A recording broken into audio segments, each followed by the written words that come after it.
हमें यहाँ पे एक प्रॉब्लम दिया हुआ है, redox reaction plays a vital role in a chemistry and biology. The value of standard redox potential E naught of two half cell reaction decide, क्या decide करते हैं वो, which way the reaction is expected to proceed, ये हमको बताते हैं। A sample of example is a Daniell cell, Daniell cell का एक एग्जाम्पल लेते हैं, with zinc got into solution and copper gets deposit. Given below are set of half cell reaction acidic medium along with their E nought and we with respect to normal hydration hydrogen values. अब हमको ये दिया हुआ है, जो इसकी redox reaction दी हुई है, आयोडीन का आई माइनस में जा रहा है, ई नोट सेल 0.54 दिया हुआ है, क्लोरीन का क्लोरीन माइनस में ई नोट सेल 1.36 दिया है, उसके बाद Mn+3 से Mn+2 में गया, उसके लिए ई नोट सेल 1.50, Fe+3 से Fe+2 का दिया है हमको ई नोट 0.77, और ऑक्सीजन 0 से ऑक्सीजन माइनस में गया, उसके लिए हमको दिया हुआ है कितना 1.23। अब पहला प्रॉब्लम बोल रहा है कि among the following identify the correct statement, हमको इनमें से एक करेक्ट स्टेटमेंट बताना है। ठीक है, तो मैं अब यहाँ से स्टार्ट करते हैं इस प्रॉब्लम को हम करना, कि जो हमको सबसे पहले जो हमको इनोड सेल की वैल्यू दी हुई है, तो हम यहाँ पे सबसे पहले देख सकते हैं कि जो इनोड सेल के लिए हम स्टेटमेंट 1 देखते हैं। तो पहला option, chlorine ion is oxidise by chlorine ion is oxidise by O2। ठीक है, तो क्लोरीन और O2 ऑक्सीडाइज करता है।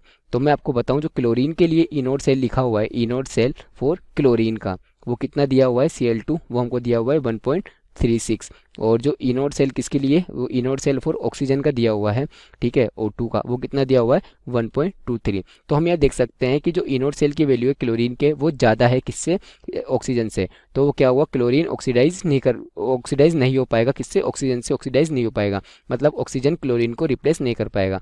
तो इसका स्टेटमेंट 1 तो गलत हो गया। सेकेंड स्टेटमेंट बोल रहा है कि Fe+2 ऑक्सीडाइज बाई क्लोरीन, तो Fe+2, तो अब Fe+2 के लिए जो इनोड सेल की वैल्यू दी हुई है, तो वो फेरस वो कितनी दी हुई है, वो हमको दी है 0.77। तो हम यहाँ पे देख सकते हैं कि जो इनोड सेल फॉर फेरस है, वो क्लोरीन से क्या है, बहुत कम है, इसलिए क्या है, Fe+2 ऑक्सीडाइज नहीं हो पाएगा किससे, क्लोरीन से। तो स्टेटमेंट सेकंड भी इसका गलत हो गया। स्टेटमेंट 3 बोल रहा है iodide ion is oxidise by chlorine, iodide ion oxidise हो रहे हैं क्लोरीन से। तो I माइनस का जो हमको यहाँ पे देगा आयोडाइड आयन के लिए, फॉर आयोडाइड आयन के लिए जो इनोड सेल दिया हुआ है, वो कितना दिया हुआ है, वो 0.54 दिया हुआ है यहाँ पे हमको, और जो इनोड सेल फॉर क्लोरीन के लिए दिया हुआ है, वो कितना दिया हुआ है, ये हमको दिया है 1.36। तो हम यहाँ पे देख सकते हैं कि आयोडाइड आयन का जो EMF सेल है, वो क्या है, कम है क्लोरीन से, तो वो क्या है, इजीली ऑक्सीडाइज हो जाएगा किससे, क्लोरीन से। तो क्या हमारा ऑप्शन सी एकदम सही है। ऑप्शन डी बोल रहा है कि Mn+2 ऑक्सीडाइज बाई क्लोरीन, तो यही सेम प्रॉब्लम है, Mn+2 ऑक्सीडाइज बाई क्लोरीन नहीं हो पाएगा, क्योंकि उसका इनोड सेल जो ई सेल है, उसके लिए किसके लिए, Mn+2 के लिए, वो क्या है, क्लोरीन से बहुत ज़्यादा है, इस वजह से क्या है, उसको ऑक्सीडाइज नहीं कर पाएगा। तो ऑप्शन डी भी गलत है। तो हमारा क्या है, इस प्रॉब्लम का स्टेटमेंट ऑप्शन सी एकदम सही आंसर है। अब हमको क्या बोला हुआ है कि एक और स्टेटमेंट है, ये पैराग्राफ टाइप का प्रॉब्लम है। इसका नेक्स्ट क्वेश्चन ये है, वाइल Fe+3 इज स्टेबल और Mn+3 is not stable in acidic solution. जो Fe+3 है वो तो क्या है, स्टेबल है, और जो Mn+3 है वो क्या है, अनस्टेबल है इन एसिडिक सॉल्यूशन। अब क्यों, हमको बताना है। तो पहला वो बोल रहे हैं हमको ऑप्शन कि O2 ऑक्सीडाइज Mn+2 से Mn+3 को ऑक्सीडाइज करती है ऑक्सीजन। तो जो मैग्नीज है, तो मैग्नीज के लिए हमको जो कितना दिया हुआ है Mn+2 का, हमको दिया है 1.5। तो मैं यहाँ पे सबसे लिख देता हूँ, मैग्नीज का जो हमको दिया हुआ है EMF सेल कितना दिया है, वो 1.50 है। तो हम यहाँ पे देख सकते हैं कि ऑक्सीडाइज नहीं कर पाएगी किसको, ऑक्सीजन ऑक्सीडाइज नहीं हो पाता, Mn+2 से Mn+3 में नहीं जा पाएगा, क्योंकि जो ऑक्सीजन के लिए हमने यहाँ पे देखा है वो है जिसका 1.3, ऑक्सीजन के लिए ई सेल 1.23 है, और मैग्नीज के लिए 1.50 है, मतलब ऑक्सीडेशन जो ऑक्सीजन है वो ऑक्सीडाइज नहीं हो पाएगा। अब स्टेटमेंट ऑप्शन दूसरा बोल रहा है हमको, oxygen oxidises both Mn+2 and Fe+2, ये भी गलत है, दोनों को ऑक्सीडाइज नहीं कर पाएगी, क्योंकि दोनों की जो ऑक्सीजन का जो इनोड सेल वैल्यू है वो दोनों से ही कम है, फेरस से भी कम है और मैग्नीज से भी कम है।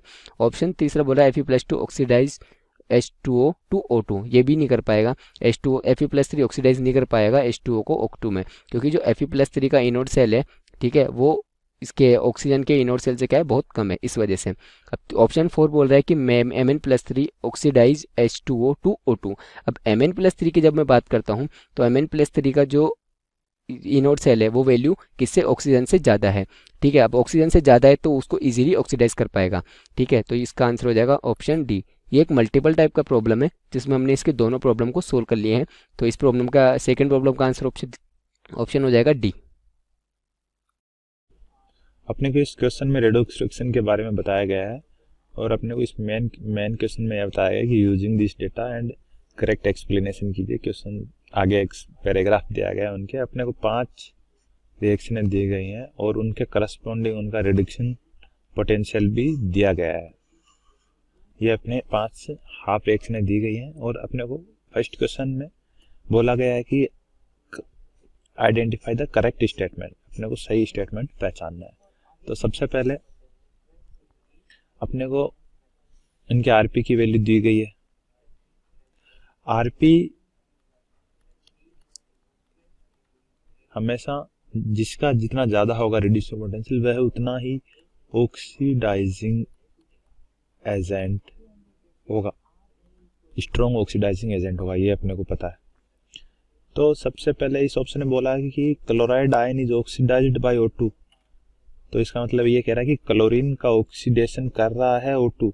तो इसके लिए अपने को क्या कंडीशन होनी चाहिए कि O2 के रिड्यूसिंग पोटेंशियल की वैल्यू ज़्यादा होनी चाहिए क्लोरीन के रिड्यूसिंग पोटेंशियल की वैल्यू से। तो हमने देखा कि O2 के रिड्यूसिंग पोटेंशियल की वैल्यू 1.23 है और क्लोरीन के रिड्यूसिंग पोटेंशियल की वैल्यू 1.36 है। तो ये वाली कंडीशन सेटिस्फाई नहीं हो रही, तो अपना ये वाला ऑप्शन गलत हो गया। सेकंड ऑप्शन में बोला गया है कि Fe+2 is oxidized bye iodide. तो अपने को इसी तरीके से इसमें ये बोला गया है कि आयोडीन की आरपी ज्यादा होनी चाहिए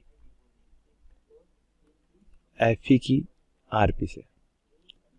तो आयोडीन की आरपी 0.54 है और Fe की 0.77 है। तो ये गलत है, ये कंडीशन भी सही नहीं है, तो ये वाला ऑप्शन भी गलत है। अब अपने को थर्ड ऑप्शन में बोला गया है कि iodide ion is oxidized by chlorine. तो इसके लिए क्या है कि क्लोरीन की आरपी ज्यादा होनी चाहिए आयोडाइड आयन से, तब अपना ये स्टेटमेंट सही होगा, ये कंडीशन सेटिस्फाई होगी। तो क्लोरीन की रिड्यूसिंग पोटेंशियल अपने को दिया गया है कि 1.36 है और आयोडीन की 0.54 है। तो अपनी ये वाली कंडीशन सेटिस्फाई हो रही है, तो एक तो अपना ये वाला ऑप्शन सही हो गया। अब फोर्थ ऑप्शन में बोला है कि Mn+2 is oxidized by chloride ion.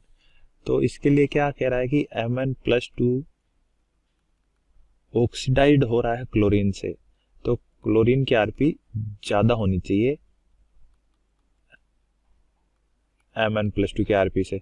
तो यहाँ पे Mn+2 की आरपी दी गई अपने को 1.50 और इसकी 1.36, तो ये वाली कंडीशन भी सेटिस्फाई नहीं हो रही, तो अपना ये वाला ऑप्शन भी गलत हो गया। तो अपने इस फर्स्ट क्वेश्चन का आंसर सी ऑप्शन हो गया।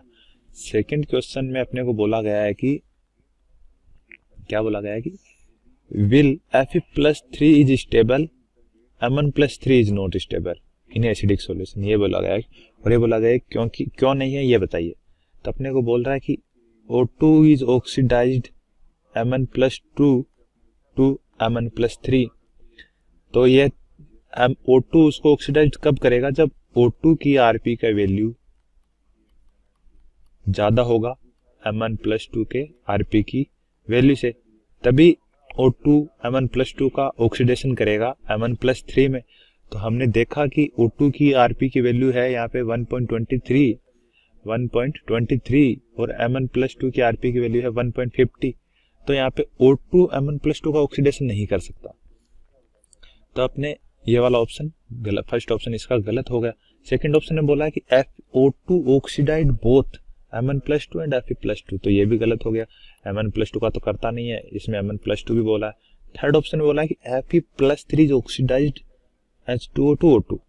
तो इसके लिए क्या होना चाहिए कि Fe+3 H2 कब ऑक्सीडाइज्ड करेगा, कब ऑक्सीडेशन करेगा उसका, जब Fe+3 की आरपी ज्यादा होगी H2O की आरपी से।